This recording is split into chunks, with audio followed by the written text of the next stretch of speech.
Our project is question answering with transformers. Machine question answering is an interesting NLP task which measures machine reading comprehension. It is important because, in a way, it measures how well a machine or a deep learning model understands a piece of text. Transformers are a great NLP architecture for encoders and decoders which uses self attention and convolution instead of traditional RNNs or LSTMs. The question answering problem, from our purposes, is stated as having a context, which is a passage, a question, which may or may not be answerable, and the answer has to come from within the context. It's a span, or it might not be answerable. We use a squad data set by Rajpukar and others. It consists of more than 100,000 questions crowdsourced from Wikipedia, and it is an excellent data set for testing question answering models. Here's an example of what it looks like: a question, a passage, and the answer from the context itself. We use the QANet model proposed by Wu and others. Um, so this has the idea from the transformers, which replaces the traditional RNNs and LSTMs um, uh, with convolutions and self-attention, and the main purpose is to make it more parallelizable on GPUs. This is an overview of the model. It consists of 4 layers, which we'll get into, and a workhorse encoder block on the right. Here we describe the encoder block. This consists of 4 layers. Firstly, the position encoding, which is important. It's a sinusoid encoding, and this is needed because in normal LSTMs or RNNs, we have a notion of sequence. But since we're using only convolution, we don't have that notion. So we need a sinusoid, multiple sinusoids to encode the position so that we get a notion of sequence. We have a 1D convolutional layer, which may be repeated a number of times.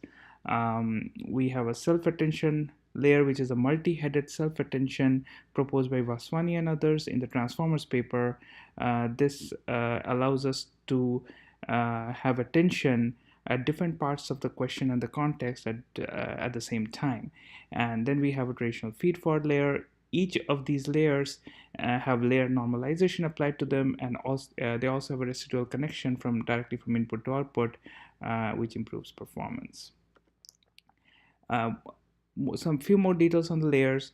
We have from bottom to top, we have an input encoding layer. This consists of 300 dimensional glove vectors, learnable character embeddings, parts of speech embeddings, which we'll talk about later, which is not part of QNet as such. And these are encoded using the encoder block we saw before, consists of 1 encoder. Then we have the context query attention layer, which is from CO and others from the BIDAF paper. We then have the model encoding layer, which is 3 encoder blocks. Each encoder block consists of 7 encoders that we saw earlier. The encoders are stacked in the way shown. The next layer is the output layer, which uses a linear transformation and softmax.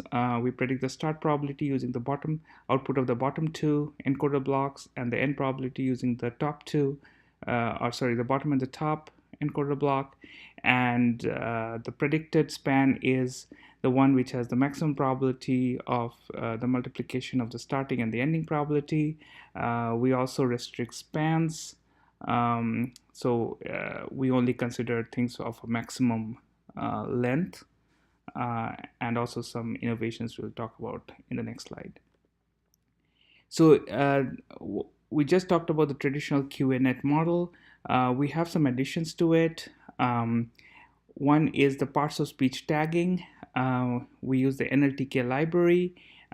This slide shows an example. For example, in the sentence Charles W. Eliot, etc., Charles is an NNP or a noun proper singular. Eliminated is a VBD or a verb past tense. We have 45 of these tags. They are embedded and learned in the model.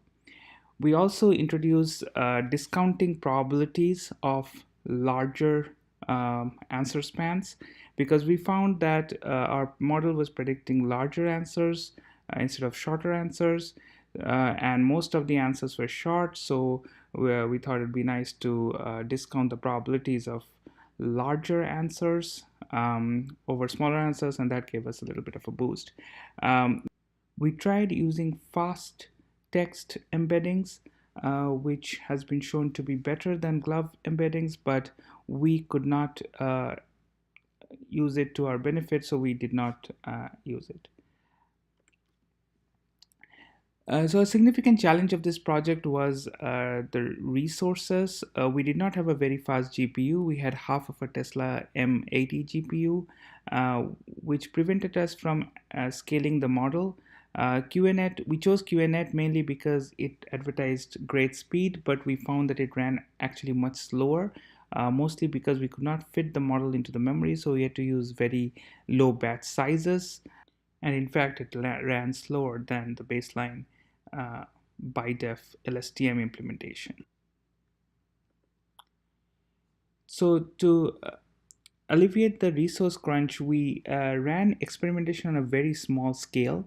So we reduced the encoder blocks, number of encoder blocks, the hidden size, the embedding size, and we ran various experiments. Here's an example of a few. For example, we tried fast text, the positional embeddings, character embeddings, and we used this to figure out which ones we should run for a bigger with a bigger model.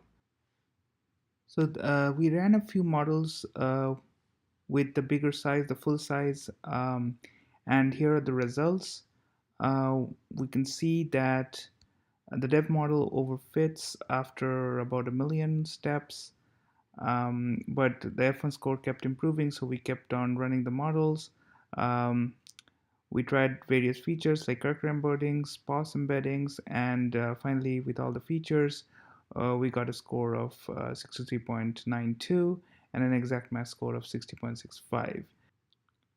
As we can see, the time taken is fairly large. It took about 21 hours to run the full model, as opposed to 6 hours for the BiDef model.